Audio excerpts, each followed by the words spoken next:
right, and now we're going to return for the next two songs to our green hymnals again. God of the Bible, number 27. I imagine this one's more familiar to you, even if you don't know Sing the Journey. Raise your hand if you know God of the Bible. Okay, good. So you can really carry this one for us today. I chose this song because it really fits in with Howard and Cathy's theme of centering from last night. In fact, right there, front and center in the first verse, it says, "You are our center. Come what may, daylight or darkness, freedom or prison, you are our home." And I like the chorus because we're always engaging a changing world. The issues, the conflicts change, the troubles change, but our God remains the same, and that is just, I think, a real reassuring message here. We'll go ahead and sing this one also in its entirety.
All right, and one more song, and this one reminds us that we can't just come here and listen and learn, there's this going piece. We are a sent people.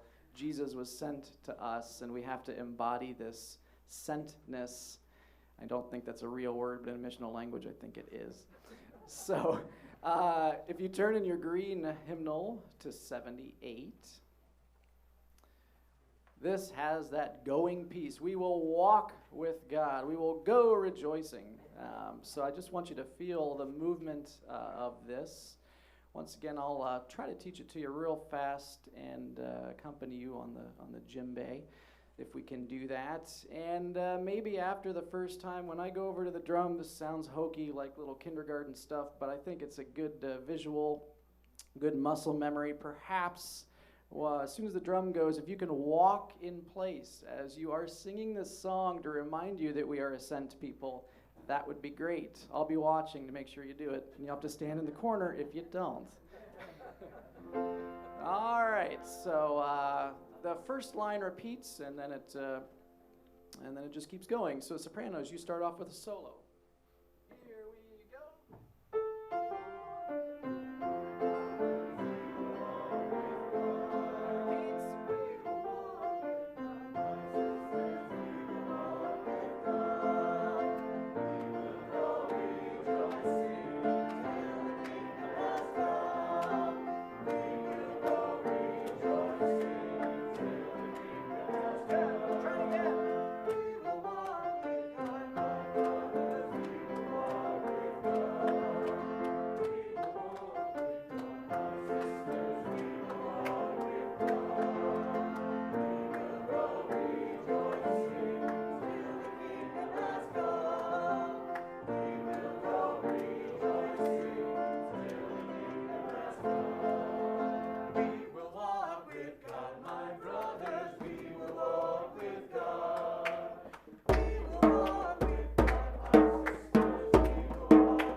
Marching. They were awesome. They were great.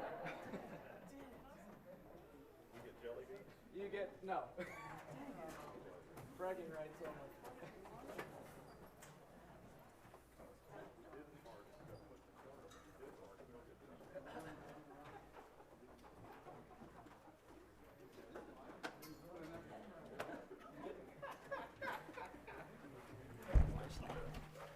There you go.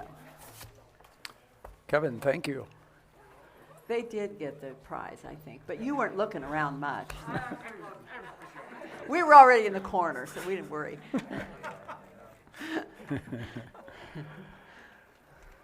Well, we trust you've had a good rest and are ready for the day, ready for the morning, ready for what God has for us.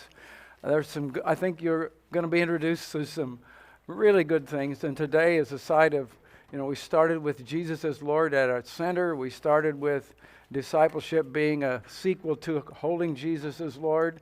And so this morning in the two sessions is like go right here, and it's in our community. And how do we work at being the sent people, being God's people, being a good neighbor, befriending our community. More in that area. And then the last session will be more go right where you are. Am I a good neighbor personally? And so we'll come back to that idea again. And I just talked to somebody this morning early who it was really good to hear and how they're experiencing and working with their neighbors, and a process of inviting people in and just asking open-ended questions so that people can all feel in. Because people come from a lot of different backgrounds. People come from a no background, and people come, we just come from wherever we are.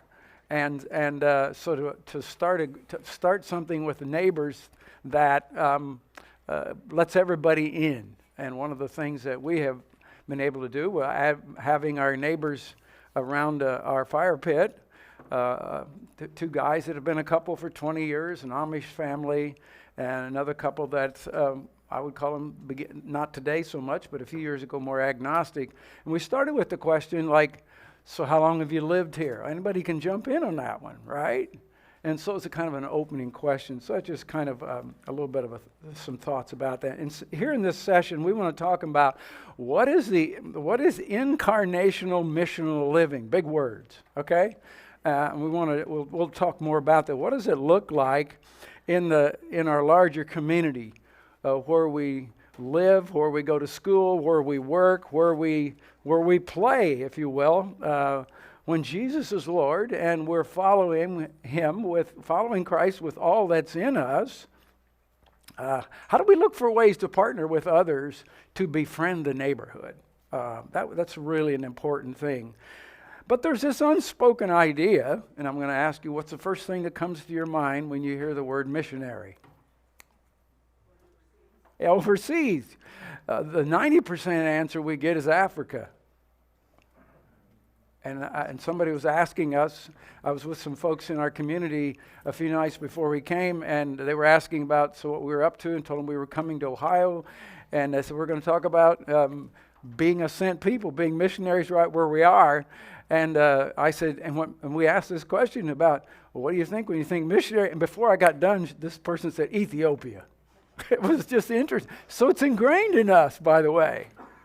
But when we say yes to Jesus, according to Acts 1:8, and we'll talk a little about that, we are equally called as a missionary people right where we are as the persons we support in the most faraway places. Yeah.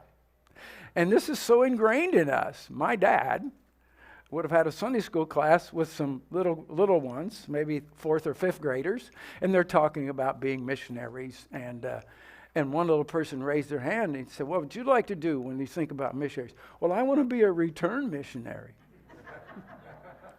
You know what that means? Tell the stories, show the pictures. So it is really interesting. So to think through a little bit, what does the incarnation really mean? Jesus fully came in human form to be God in the flesh, to show you and I the best possible way to live and to love. Okay, does that make sense? And we, that comes out of John 1:14, and from the Message version, Jesus fully took on human form. The Word became flesh and blood and moved into the neighborhood. And so, for our context this morning, it's into our community. So the incarnation is part of our core beliefs that it is God coming in human form in Jesus into a world that needed to be brought back toward God. And we have this bringing back toward God when people get off track all through the Bible story. Read the Old Testament, read the New Testament, read where we are today.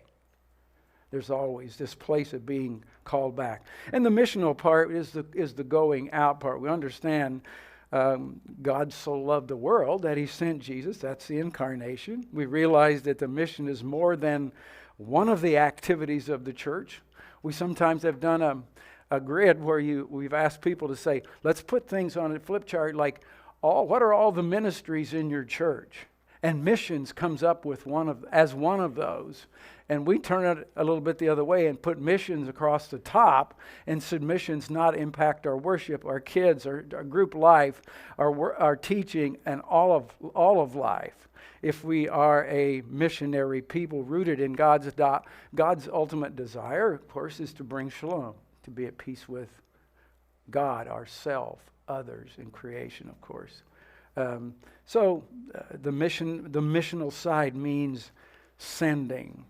I want to read for you, or I want to read with you, I guess, the passage from Luke, the story that we're in Luke chapter 10, 25 to 37, from the Message this morning. Okay? So listen for what you hear this morning in this context, and thinking of being a called people into the community where we are. Because in this story, none of the characters were close neighbors, right? They weren't geographically connected. They didn't live across the street from each other, probably, okay? Just then a religious scholar stood up with a question to test Jesus. Teacher, what do I need to do to get to eternal life? Jesus answered, what's written in God's law. How do you interpret it? This is a great also example of how to have conversations with people. Jesus often was the best in asking questions. He answered what's written in the law, and he said, well, to love God, love the Lord with your heart, with all your passion and prayer, and your muscle and your intelligence, and that you love your neighbor as well as you do yourself. Good answer, said Jesus. Do this and you'll live. Well, looking for a loophole, that's kind of the human phenomenon, by the way. And just how do you define neighbor? How do you define neighbor? So Jesus tells a story. There was once a man traveling from Jerusalem to Jericho. It's kind of a long trek down, kind of north, I think. On the way, he was attacked by robbers, took his clothes, beat him up, left him half dead. Luckily, a high priest was on his way on the same road. When he saw him, he thought about him, but it's like, well, I got to be there at 9:15 to lead worship, so I'm going. A Levite, a religious leader, came and did the same thing, avoided the injured man. A Samaritan, traveling the same, came along, and when he saw the man and saw his condition, his heart went out. And I want to hold that out to us. The compassion of Jesus and the compassion that we carry because Jesus is Lord, is the reason for having compassion in places that we wouldn't normally maybe even go. So for this person, the Samaritan, most unlikely person, gave him first aid, disinfecting and bandaging his wounds, put him on his donkey, led him to the inn, made him comfortable. In the morning, he took out some silver coins, gave the innkeeper the coins and said, take care of him. If it costs more than this, put it on my bill, pay you when I'm back. What do you think? Jesus looks at the person who had asked him and said, which of the three became a neighbor to the man attacked and robbed? Well, the one who treated him kindly, of course. Well, he responded, and Jesus said, go and do the same. Go and do the same. But we're going to spend some time this morning kind of listening and learning of how to do some things locally in the community. Cathy, you want to take us into that? Yeah. Just trying to figure if I want to leave this here. Leave it there for now. We've got a special guest with us today, and some of you already are aware of that. We have Cecily Rohr with us, and she is going to basically, she will introduce herself. You all know her probably better than I do, or some of you do. But we've got a roar or a buzz here somewhere a little bit. Well, I'm standing too close, probably. You just get away. Okay. I'm not standing too close. I think that did it. Look at that. Get out of my way. No, that's not what I really want to say.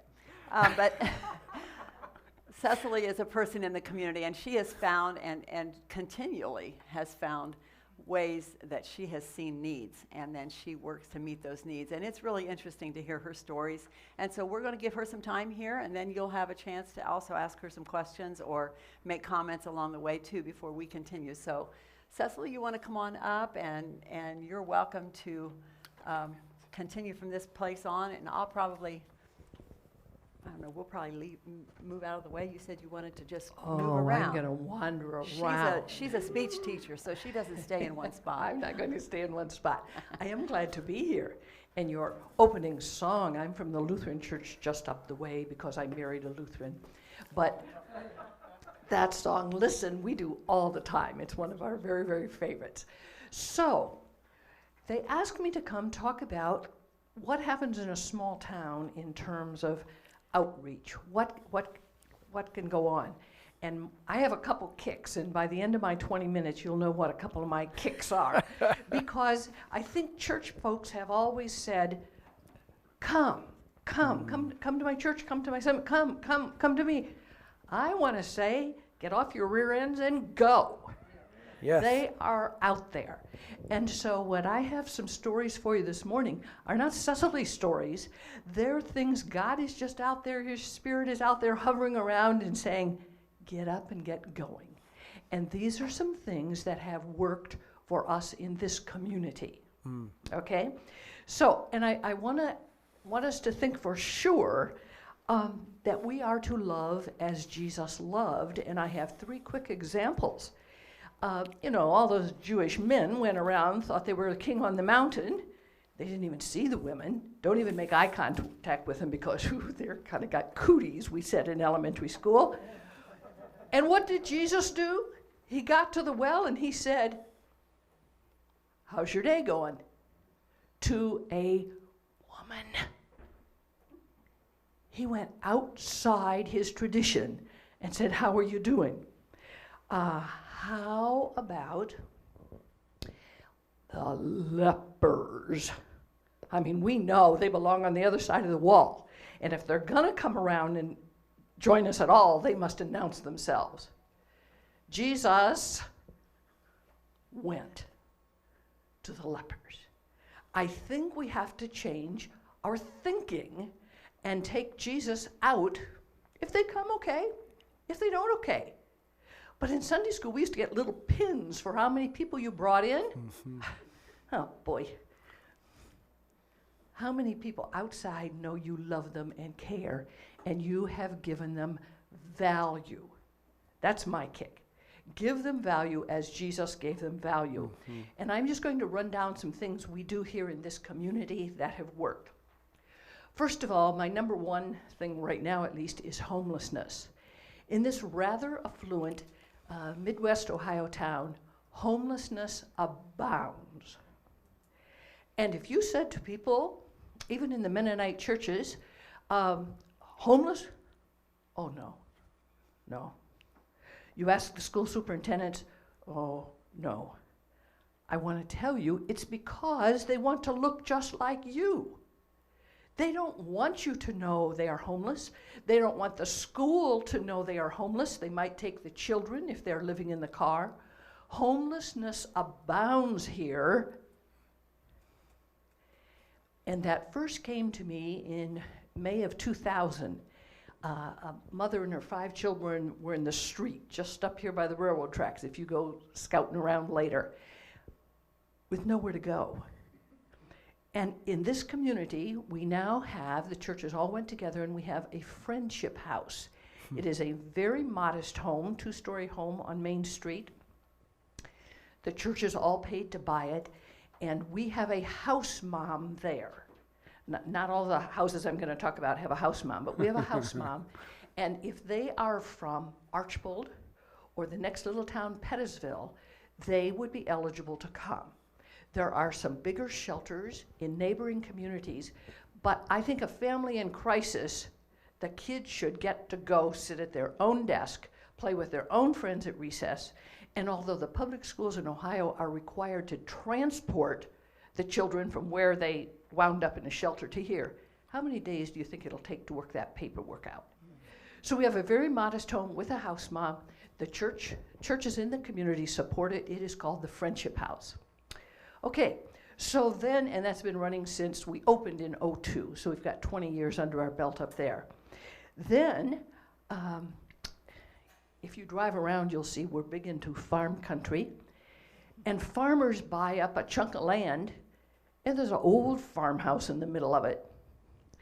One family, they were going to just bulldoze that house over, and somebody said, you better call Cecily first.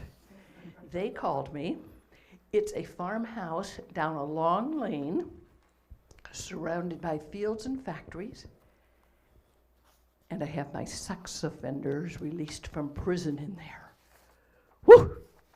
That'll make you quiver a little, won't it? They are just fine. They're kind of hand-picked. I want my community to be safe. But Jesus walked to the lepers and said, come on over. In our world, the sex offenders are the new lepers. They are fine. We'll talk about them a little later, but I have one farmhouse for my sex offenders. I can have up to five men or far more difficult than 5 ladies. Don't let him kid you. So 3 men are plenty out there, although I can take up to 5. Then I have another house that's actually in the same area. It's a big 2-story house, and the same deal. The farmer said, I don't want to use this house, but if you can use it, you can do as you please. We pay the utilities, they give us the space. Then I have a big house about 10 miles away from Wasion.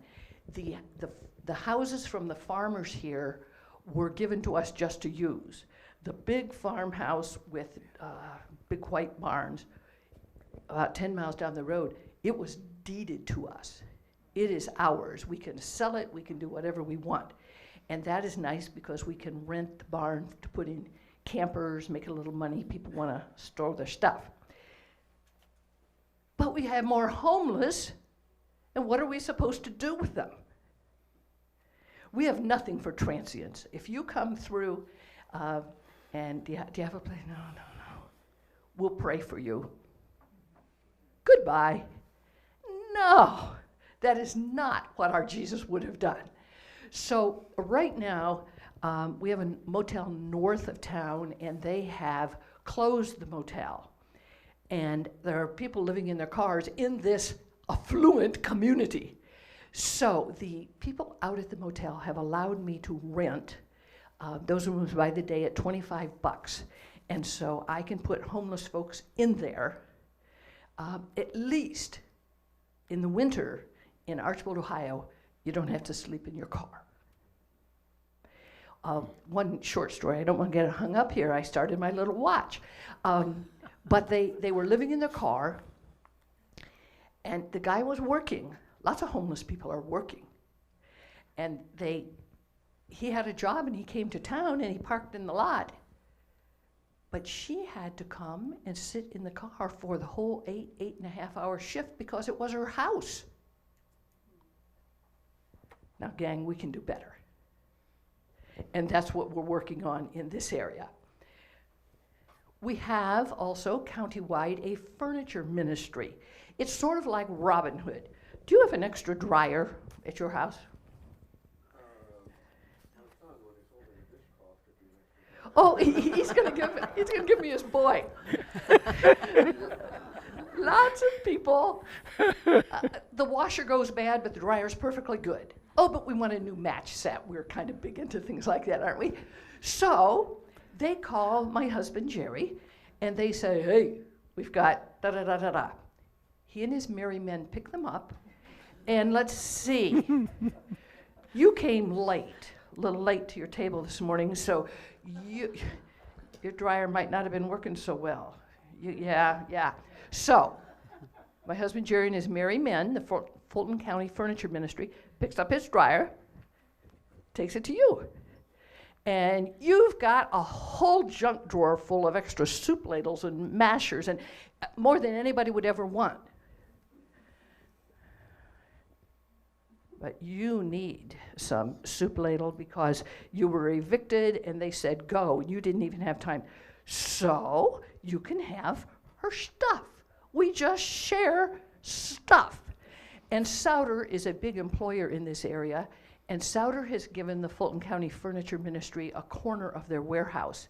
And so we take the dryers and the washers and the sofas and the soup ladles there, and they deliver. That's not their favorite thing, but they do. But what they really like is on Saturday morning at 8 o'clock, year-round, if you want something, you're in line, you get to come in this warehouse, and you pick your sofas, your mattresses, your potato mashers, and off they go. No questions asked, no registration, no anything, just go. You had stuff at your house you didn't need. These folks need it. Take it and go.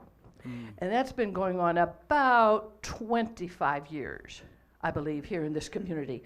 Works very, very well.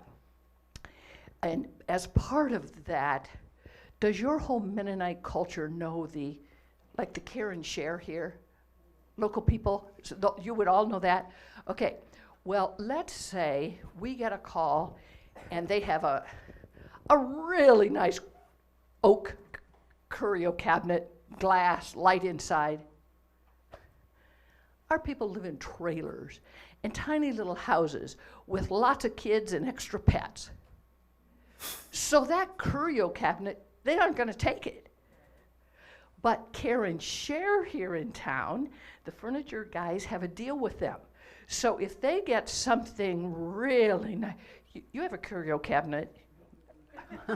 Yes, you do. And so You just gave him one, didn't you? yeah, the merry men are going to pick it up, but there's no need to take it to the warehouse. It's not a match. So they take it down the street to Karen Share. They sell it, and the furniture guys get 30%. So Karen Share gets mission money, and they get money to buy gas and breakfast and lunch for the merry men who are helping them. And it has worked remarkably well. We're really happy about that. Because the merry men that we're always talking about are the people from the shelters. If you're just coming out of prison, it takes us a while. We can get them jobs, but it takes a little while. So we're all about giving people value. And if you've been sitting on a cot, locked up for 18 months or 35 years, the one thing you need is value. When you carry a sofa into a person's home that has been sitting in little folding chairs, they say, "Thank you so much. Thank you so much." And the guys have value. Happens day after day after day. And then sometimes they'll say, they take a lot of estates, and the kids live in LA and Sarasota, and mom and dad died, and they say, "Just go get the stuff." They don't want it. Well, the merry men look at that, and lots of times, last week they got some waiters. Now, I don't want any waiters, but you know what? The merry men did. And people will say, "Just take it." And that adds value. I want to talk about laundry buddies. That has worked very well in this community. My adult Sunday school class read a book, I couldn't even tell you who wrote it, Outside the Church Walls, Church Outside the Walls. And in that book, they had the idea of a laundry ministry, and maybe some of your churches already do it. Because our whole kick is a way to be elbow to elbow, not just to run a program, but to find a way to interact with God's people. The furniture program does it. You should come on a Saturday morning, all the big lifters and luggers that used to have lots of numbers behind their names. They've been homeless themselves. They are wonderful hosts and hostesses for that Saturday morning. So the Laundry Buddy program is also like that. We talked, I think there are 7 churches in the community. Zion here, your host church, is one of them. They get their month, and actually right now it's Zion's month. So the first and third Thursday, Zion gathers up all their quarters, just 2, not more than 2. I better investigate that. There might have been more than 2. But there shouldn't be more of us than them.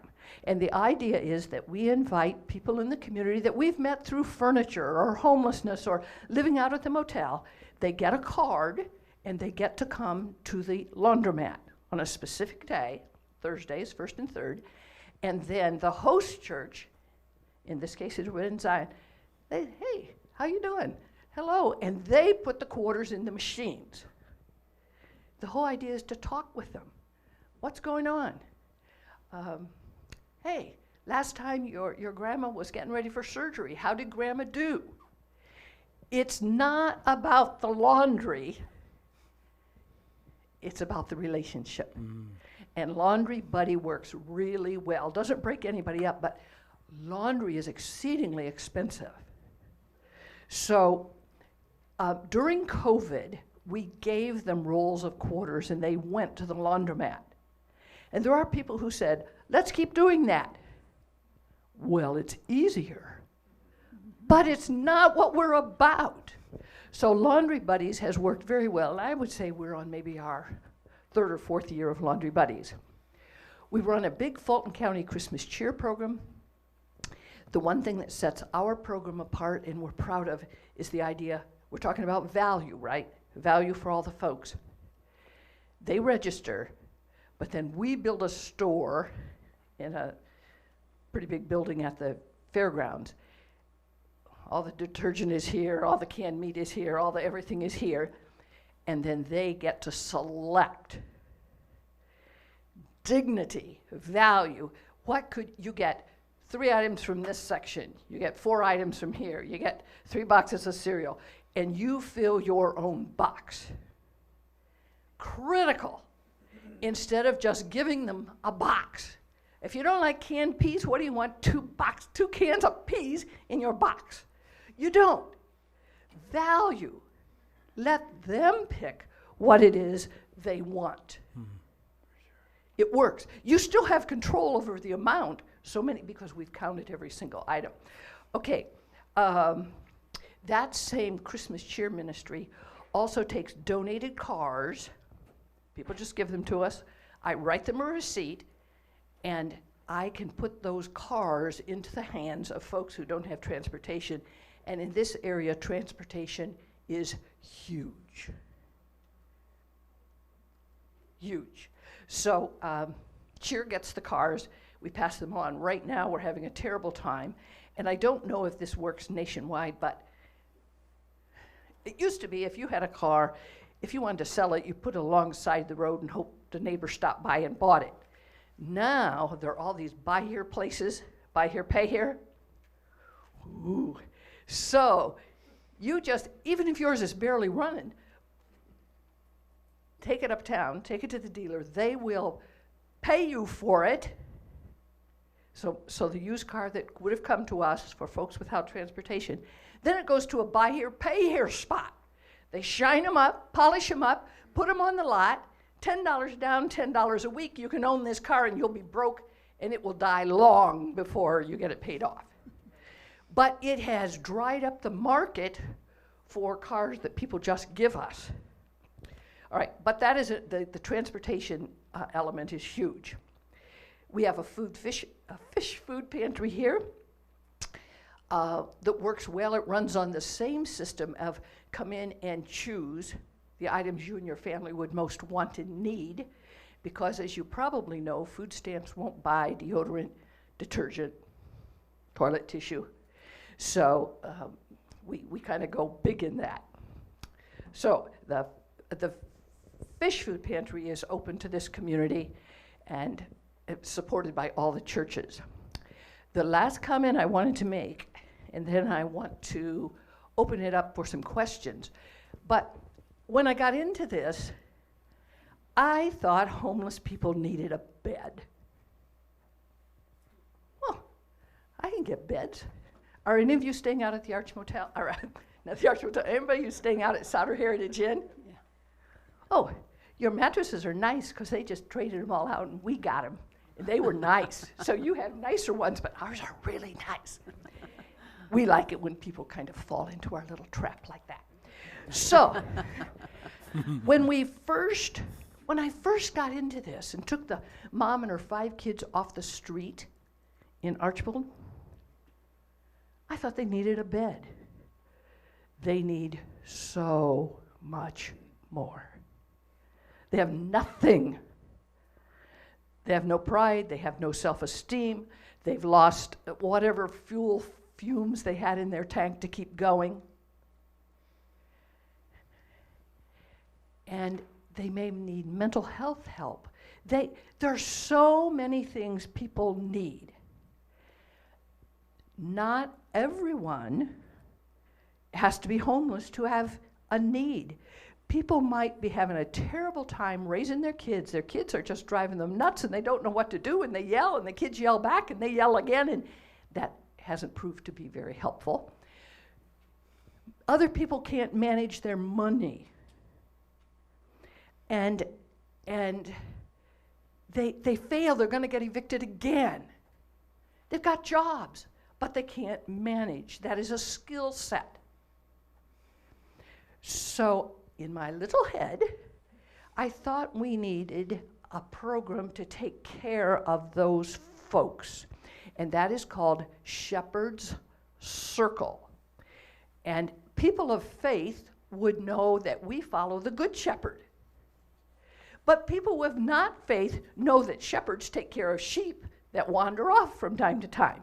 And so that's what Shepherd's Circle does. You might not be homeless at all.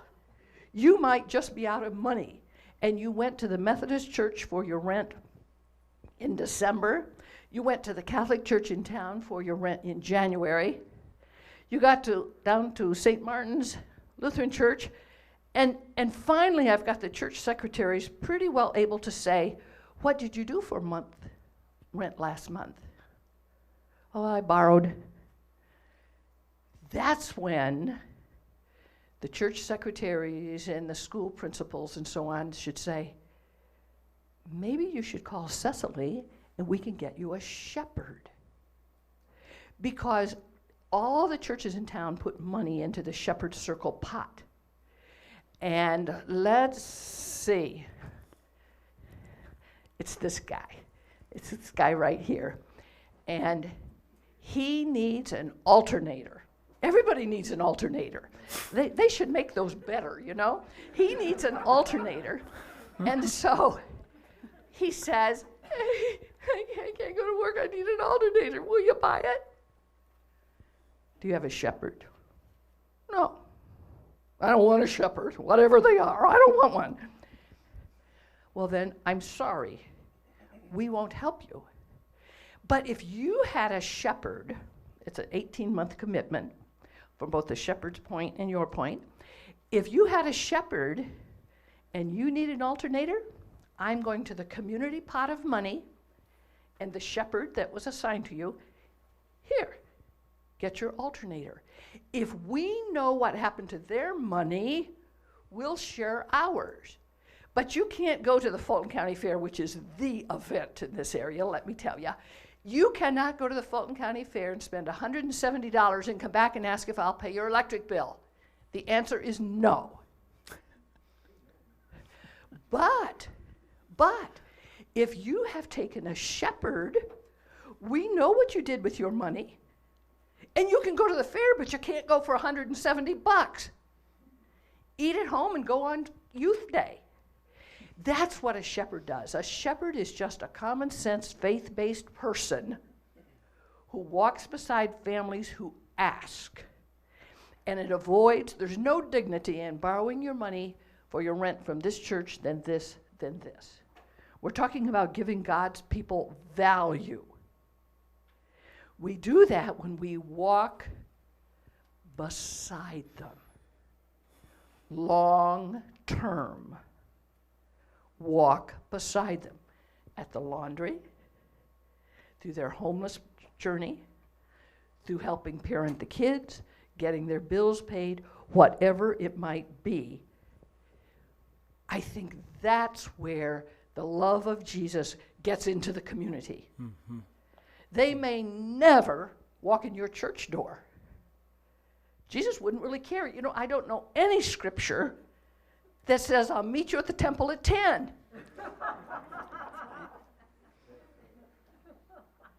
And yet that's our model. People say to me, Cecily, do they come to your church? Oh no, most of them wouldn't like it at all. We Lutherans have a lot of liturgy, and we have people who don't read, so the Lutheran church is not a match for their thinking. But we have a Wednesday night. We have a meal for anybody who wants to come. We have an informal service. And then we have what we call circle.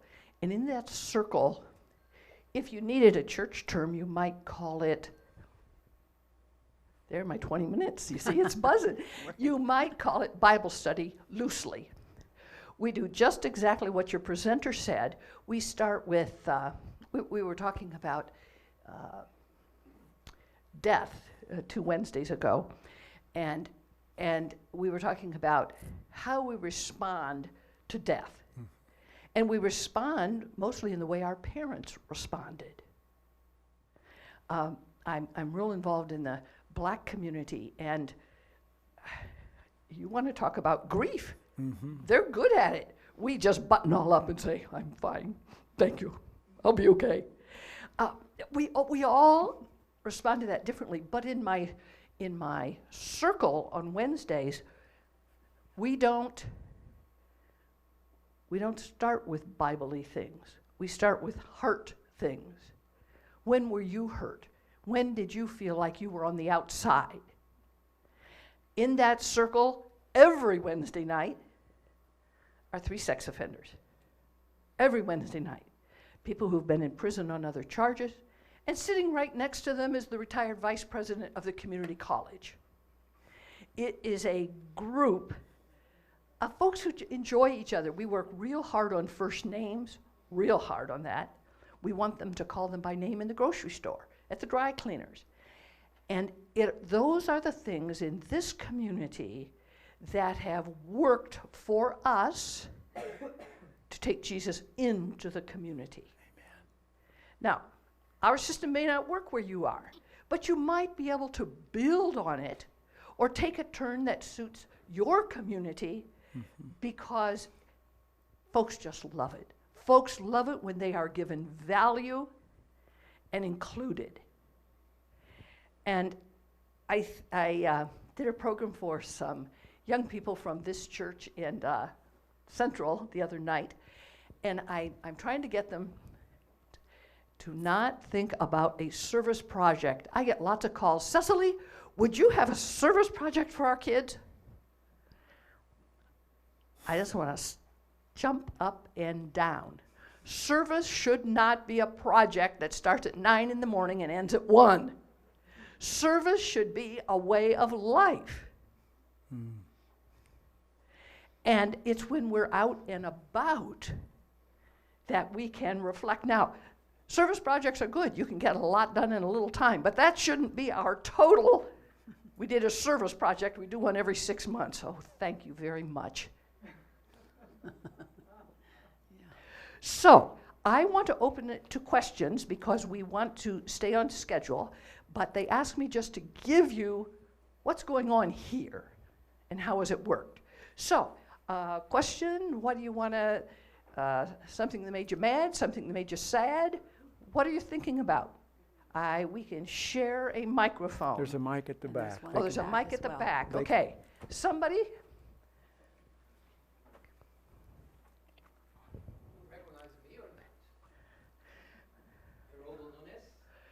This is Geraldo? Yes. Well, just to talk to this lady, I lived in here 16 years ago or 17 years ago, and I met Cecily. I guess she delivered some bikes for my kids, I guess. I guess. And it's just incredible. Every time that I come here, she's never available. And see how we meet, all right? And she's talking about some stuff that it's kind of close to home, you know what I mean? Some stuff that we're doing there in Eastern Ohio. And yeah, thanks for what you're doing. Just keep doing the good work. Yeah. Now, you know why I didn't want to see him last time I was here? This is a great guy. I'm retired, right? Retired teachers sleep in. They don't set their alarm clocks. This was a shock to my alarm clock to have to go off this morning. And I'm sitting in this ratty red bathrobe, my short hair sticking up like a cartoon character, and Geraldo said, Cecily, I'm in town. Could I stop and see you? Oh, Geraldo, no. He said, I only be there a minute. No. It's just like the culture stuff, right? It's like there when I'm in my town, I'm knocking people's home, and they're never prepared, all right? Because people like to be, I just try to be a surprise factor. Just like You can surprise me at 10 o'clock at night or even 2 o'clock in the morning. It's this 8 o'clock in the morning that doesn't work. Here, we've got another question or comment coming. Very good. Yeah, thank you for sharing. I really appreciate all that and your energy. It's very helpful in the morning for us who are not morning people. I would love to hear a little more about your Shepherd program. Our community also has we call it our emergency fund, and we've got parameters on how we give out money, but we've often talked about what would it look like to have some kind of a case manager, and that sounds a little bit like your accountability people. So how do you select them? How do you train them? And how has that worked in practical? Oh, actually, measures? pretty well. Do we have time to give him some detail? Go for it. Okay. Go for it. As I told you, Shepherd Circle grew out of just giving you a place to live or money doesn't solve anything. So Shepherd Circle, there's 5 hours of training. All right, so some churches host the training. West Clinton, do we have any West Clinton people here? Okay, yeah, okay. West Clinton had me for a series of Sunday nights, and we did Shepherd Circle training. I need 5 hours, and then people come who are just interested in helping others. There's a kickoff for a 1 hour, and that kind of talks about people in poverty have lots of pets. Well, they shouldn't have so many pets. Well, excuse me. People with 2 legs are rude to them and stay away and stay on the other side of that divider. And critters with 4 legs welcome them home and jump on their laps. So of course they're going to have 4-legged pets. So I have to let the shepherds know that, because we church folks, we want to clean them up right now and get them on the way. Go back to bed. We want to meet them right where they are, love them and value them right where they are, and that's the things we talk about in Shepherd Circle training. So after the first hour, then folks, and it's kind of a package, first hour package. Then, if they say, you know, I think I could do this, then they come for the other 4 hours of training. It's lots of folks in a room this size of my people wouldn't have valid driver's license. Now the parking lot might have plenty of cars, but they are not going to have driver's license. They're going to have fines, they're going to have fees, they're going to have, they owe everybody. Because one lady had 11 shoe boxes of bills. I said, well, bring them. She said, there are 11 boxes. I said, bring them. Well, as you might guess, lots of them were repeats. They came every month, and she just put them all in a shoebox. So we let the community know we're going to do some Shepherd Circle training. It could be a community-wide event, or one church could host it. And then people who are kind of interested come to that. All right, that just yesterday afternoon, I had a day I wasn't expecting at all, but it was a young man who has limited thinking skills. He's homeless. He was walking down the road, and a man from this town stopped and picked him up. He said, where are you going? Well, he was going a distance of about 12 miles. He was going to start a new job the next day, Monday morning. We didn't have transportation, so he was walking on Sunday, so he'd be at his job on Monday. And so this local man picked him up, and he put him in a motel overnight. And then he called me, he said, Cecily, what do you think I should do? I don't know this man. But we met with him yesterday. Hopefully he can go in one of our shelters. But I was literally tired at the end of our hour yesterday because he has so much hurt and trouble. And he was adopted, and then that didn't work out. And that it is unbelievable. And then he had a custodian, a woman who took advantage of him. He has walked away from things, and then he got so mad at the woman who was his custodian and supposed to be looking out for him. He got so mad. He walked away from the last shelter he was in and got really ugly things tattooed on his hands because he was so mad at what had been done to him. Now, a little birdie had told me that story, and while he was talking to me, he wore gloves, like racing gloves, the whole time we were talking. And I said, a little birdie told me, And he was just so sad. He said it was a dumb thing to do, and lots of folks that are walking in our community with us side by side have done some dumb things. Some were caught, served time. Lots others weren't caught. But a shepherd walks beside them. Then I talk to them like this guy I met yesterday. I'm going to need a special shepherd. But he's polite, he's kind, he's clean. And those are some things that are hard for some folks to get over. So then I have my little list of shepherds in the community, and I say, hey, I've got someone to meet. Then we all talk together and see if it works. Now, it's a little like placing an exchange student.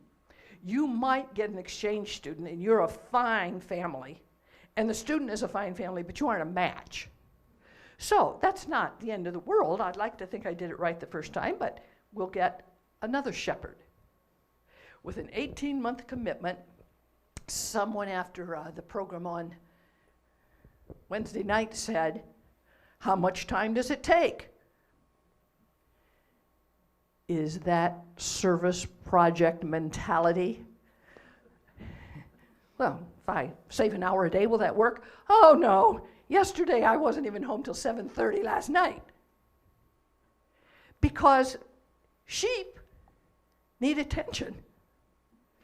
So it has to be part of this idea of a life of service. And I don't know how far away you are, but I would be glad to come be part of that. I like to do shepherd circle training. I like to have people try to understand the folks who are on the outside. They have so much to offer. Another question, comment?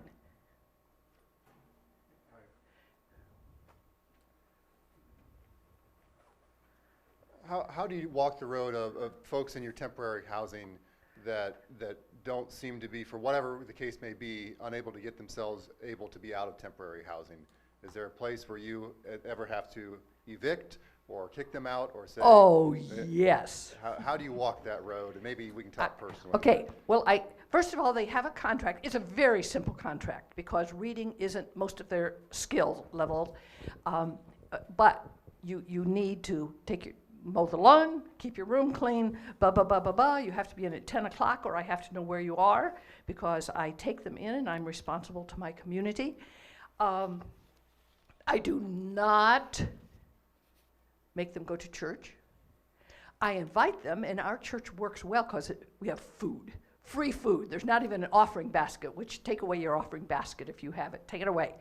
And so they have a little connection to us, but they don't have to come. They usually like to. But I have no trouble. If you missed curfew, this is an opportunity. I always use that word for them, to start again in this house with a community of resources at your fingertips.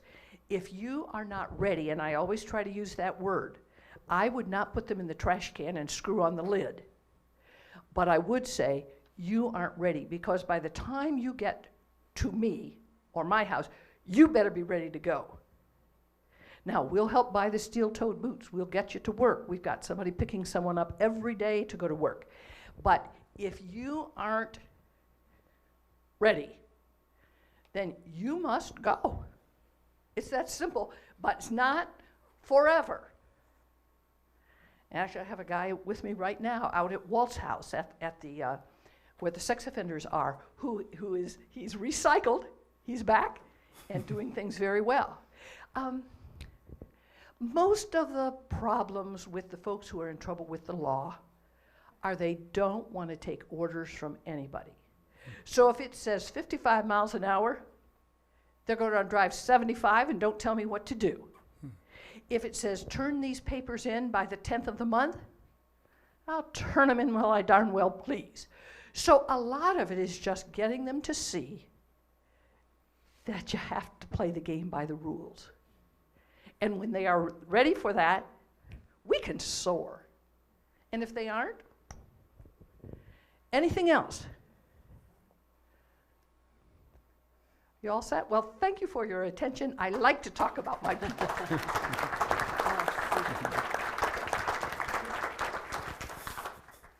Well, thank you, Cecily. It's just amazing, and for us, you know, we're hearing new things too, just like you are. Many of you may have already been aware of some of this, but it's priceless to have someone from your community talking to you, because I'm sure there's a lot of ideas that you now have. We could go on and on, but I think some of the main things I heard were thinking about how to give people value. And we talked a little bit about that yesterday too, listening to people. So giving people value, And also recognizing that relationships matter more than anything. Yep. And once people trust you, I didn't hear the word trust maybe, but I heard it in what she was saying. If people begin to trust you, then they're going to listen a little more to what you have to say, and they may even start following the rules. You never know. We've certainly had some examples in our lives. Howard may talk about them later, but about people who just, it almost felt like all they wanted was to not obey the rules. They didn't care what the rule was. They just didn't want to be told. And so that makes a lot of sense. But I just really appreciate what you had to say, because when people sit with another person, another thing I heard from her was when you sit one-on-one with another person, suddenly you see their eyes and they have some value. No matter what their principles have been, no matter what kind of mistakes they've made, you start seeing the value in them. And maybe that's part of why we don't want to meet with them, because we're afraid that we may get involved, because it's going to take some of our time. It's going to take our lives, really. It's an investment. And not everybody can do that. And I guess that I also see here is that it's just obviously when there are programs available, you can support those programs until a time when someone, either you or someone else, may be free to help in that program personally daily. So there's all kinds of levels that you can become involved, and I think that's really pretty important. In Matthew 15:32, we have on the screen here, Jesus called his disciples to him and said, "I have compassion for these people. They have already been with me 3 days, have nothing to eat. I do not want to send them away hungry, or they may collapse on the way." That wasn't a scripture she said, but I've just practically heard her saying that. You know, I have compassion. I have to do something, or I want you to do something. Jesus was kind of telling them, get involved. And he had a way of giving people, his disciples, some of the gusto they needed to just move their feet a little bit and get more involved. You want to go ahead with? And I think the idea, like, it can be overwhelming, and I think it's like the example of the starfish on the beach, and somebody throwing. You've heard that, somebody throwing one back. Well, it does not make any difference. Well, it does for that one, and I think we have to get it down and bring it down to a level that we can be involved, rather than saying, "Oh yeah, we're gonna. Our community serves everybody. We serve everybody in our community on this date, in this time, and that hour," and basically we're really not connecting on a relational level with anybody. That's the danger, and that's what I heard you saying as well. And so our purpose in meeting people in the community and working in community needs isn't specifically to change their hearts on the front end. If I don't have a place to live and I'm hungry and I don't have clothes and my kids are in trouble, starting with a conversion conversation, it may backfire. My stomach is growling so loud I can't hear your Jesus, by the way. Yeah. So I think it is, and it comes down to, we have a book over here, and we have a few books on the table, but there's one, Staying is the New Going, and it's really Alan Briggs. It's a really good book, and we talked a little bit about last night. It's like, we live in communities, and we all are in communities that we think God has placed us there, and it's our home. But am I really there? Am I really in the local community? This lady is, by the way. She knows what's going on in this community, doesn't she? And many of us wouldn't be able to talk like that. And God hasn't placed that as our particular kind of assignment for right now, but God has given us an assignment to take care of the folks that come to our community of faith, and I like to put it like one step there, but our other step needs to be outside that community of faith, because if we're not connected to the community at large, over time we don't see it. oh, it's them and it's those, and they live on the southeast side of Hutchinson, Kansas. And I've heard in a pastor's group they were talking about starting new churches, and one of the pastors of the largest church in Hutchinson said this, and why would you want to put a church in southeast Hutchinson? It's the poorest community in town. It'll never survive. It'll never be self-supportive. And I just said, is that the goal? Yes. Do you support mission churches in other places? Oh my goodness. Wow. Yeah. And I think a way to get started at that, get an understanding for the community, and in our community of where we are part of a church of Journey, we've done this in the 3 locations or so that we're a part of. We've called the chief of police, the city mayor, the city council chair, the superintendent of schools and business owners to a luncheon that we put on. And we ask questions like, what makes this place a good place to live, raise a family, have your kids in school and work? What makes it that way? And put it on a flip chart. Put that up on the wall so they can see it. Second question is, what are the challenges here? And ding, ding, ding, ding, you put those on a flip chart. And then we ask the questions like, so which of these challenges would rise to the top for us here today? You as community leaders. And it won't take long. You'll see it come out. You'll hear it. Okay, this is the one. Or these are the 2. Which ones of these could we work at together now? And the homelessness in Hutchinson, Kansas became one of those. And it was going into the fall of a year, and the church and the communities came together. Other churches, not just ours, several churches came together and found a vacant building. And then we had invited contractors, and we invited people who had skill sets to come and put this building together for bedrooms and places and have the appropriate amount of bathrooms and facilities in that building. And it was finished right ahead of Christmas. Today it's called the Noel House in Hutchinson, Kansas. Does a lot of these kind of things for people to have a place. It's like, we don't want anybody freezing in the wintertime. We just don't want anybody out on the streets. Yeah, it's really, I was going to try to get a picture of it and bring the sign to show you, but I didn't get that part done. But I think that's an incredible kind of a way for all you as leaders in the church to pull the community together to understand how we can, out of this Luke 10 passage, take a rim or 2 out and love our community, befriending the community. What are our communities known for? Yeah, I think that's huge. Another need in our community that's been a huge need is, of course, foster care, which I think is also a need in a lot of communities. And so just one item that hasn't been brought up yet that I thought we'd talk about a little bit. We have a person in our congregation who she's been a counselor and worked in that kind of a place in the past, but she worked with there's only a few of these in the state. I don't know if it goes beyond our state, but it's called Youth Thrive.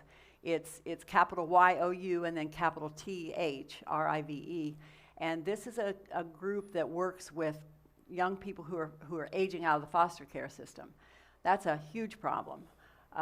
And many people don't, they think you have a foster care system and it works great, and it does. We have a lot of families in our congregation who keep foster kids. But this young mother became just really concerned about when she saw this problem and realized what was happening. And her husband have been interested in foster care in the past. They have 2 very young children. I think the older one is, I'm not even sure if he's in kindergarten yet. He might be in preschool, and then a little 2.5-year-old. But she started working for this group, and they have a program for these students where it's almost kind of like the shepherding thing, only it's with students. And so they'll have an adult family who will take them, and some of them do live in their home. Others, they're just mentors for them. I don't even remember what they call them. Youth Thrive. I don't know if they call them. They don't call them parents, But shepherds would be a very good Thrive name Families, for it. I It's think, maybe. families is what they call them. But they work with them to see that they get their GED if they've dropped out of school, or get them back in school.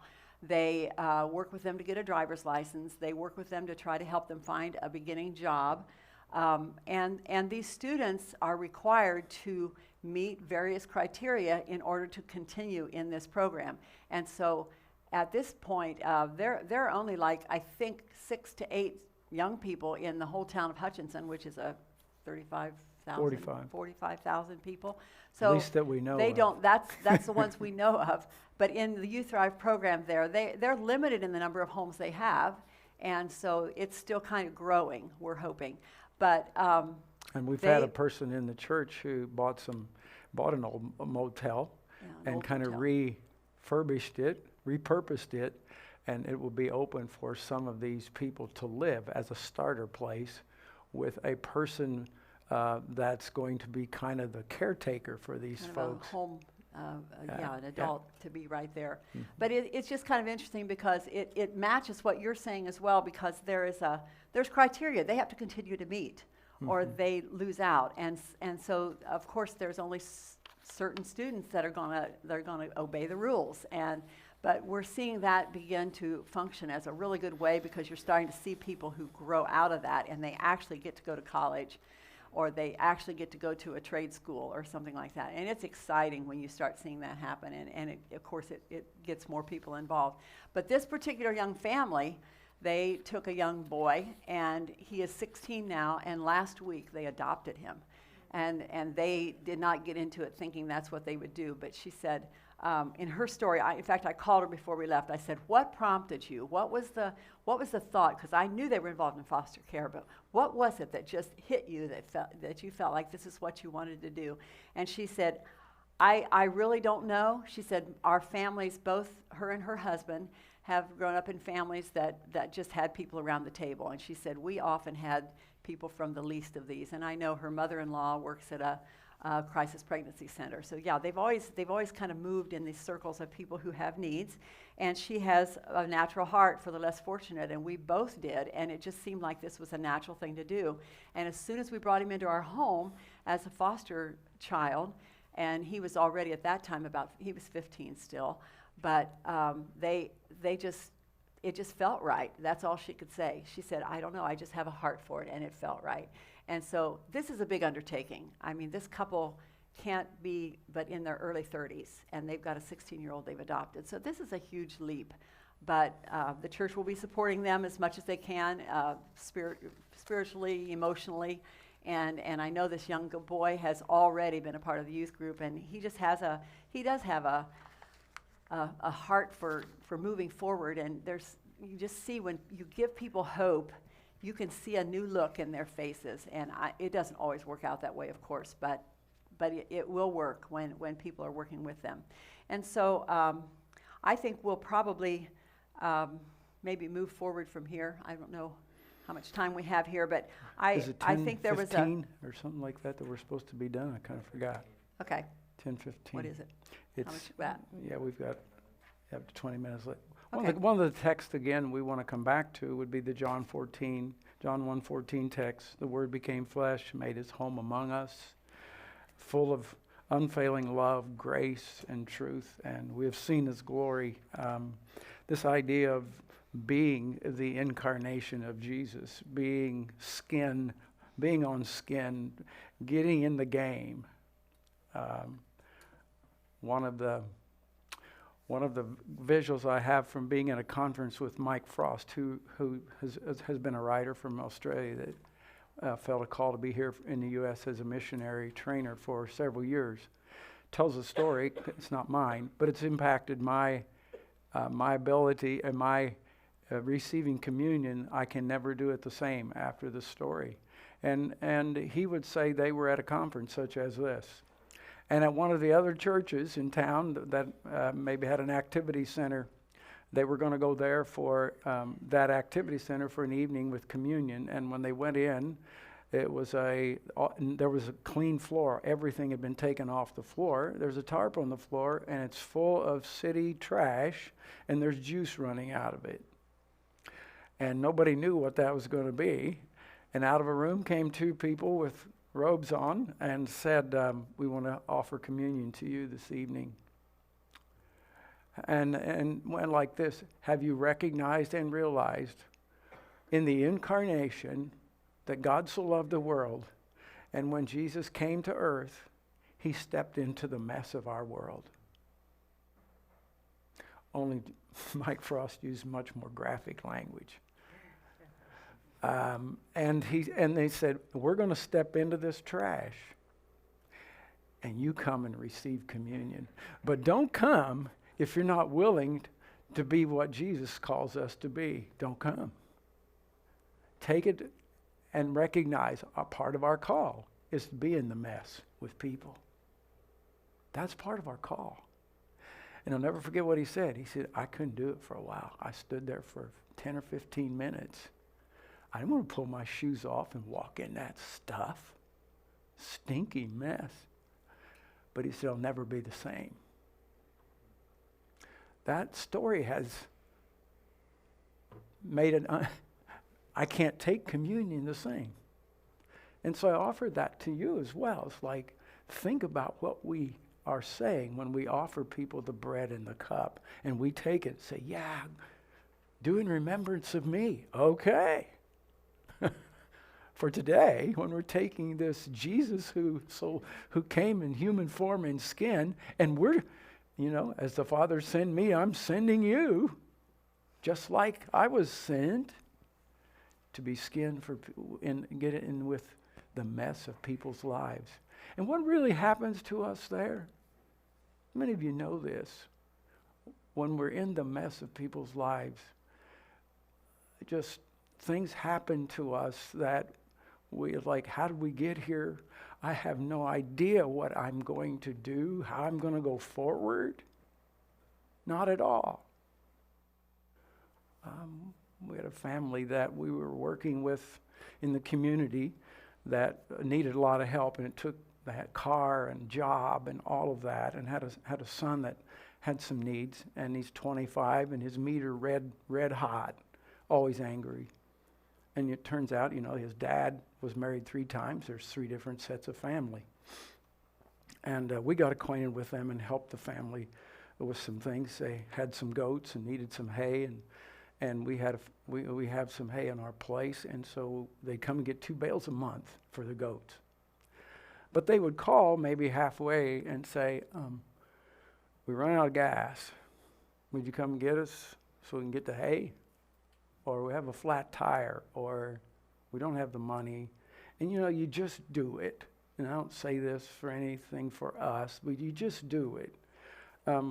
Well, the young guy, he's 25 or 30 now, is so angry, he beat up his dad, who was like 75. There's a great distance between their age. He's in jail, so worked with that process. He's out. Well, the father just passed away before Christmas. It's the second one of these things that God took us into since you all invited us to come here. Crazy things. It was like, wow. And so meeting with the mother, the wife, and then the son was part of that too.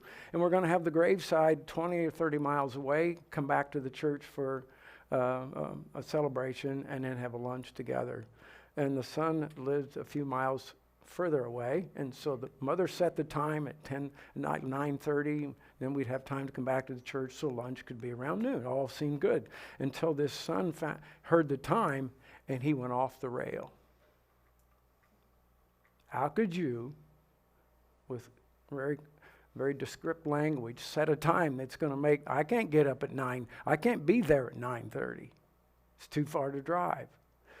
And he disowned his mother, and she says, Howard, call him. He's not doing well, so I called him, and as soon as I talked to him a little bit, he said, did my mother tell you to call? I said, well, we had conversations, F you, and hung up. So I text back, named him.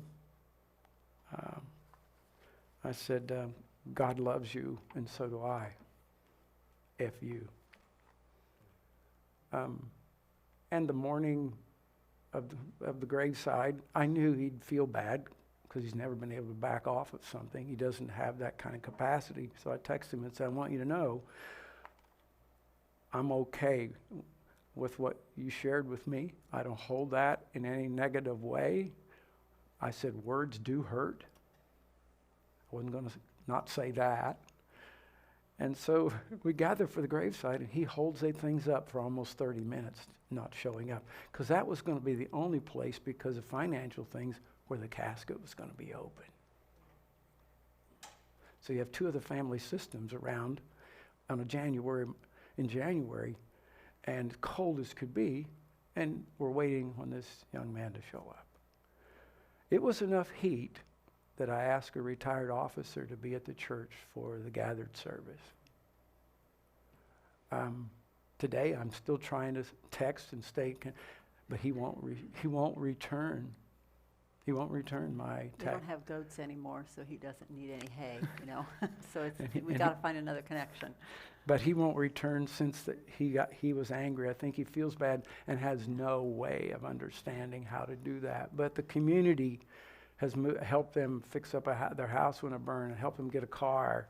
And so the community has rallied around it. But not all these things go so perfectly. I guess I want to say that. It's hard and it's hurtful. I've never had anybody say that to me. You know, it's like, what? But I just share that to say it is messy. It was messy for our Lord. It was messy for Jesus to be here, who was part of in the beginning, as John 1 talks about. And so I hold that out to us. And I guess we would like just have you, just to think through a little bit, like how do we recover and reset for us? And maybe it's kind of unlearn some things and relearn some things of our loving of our community. Alan brings it in the book that we just talked about, Staying as a New Going. Many pastoral leaders will look at an assignment in some place as a stopping place for a few years for the next stop that maybe is a greater or a larger or a better place. And we never, as leaders, ever unpack our bags, really. And we never really go to the restaurants on a regular way, so we become, again, we'll never be native, but we can be local. And I think that's a key place for us as leaders. Do people, are you a local person? Does the community, does the community know that? Does the community at large know it? Are you at places a long enough time that you become a recognizable person there and people know you by name? The name thing is really important in the communities where we are. I think,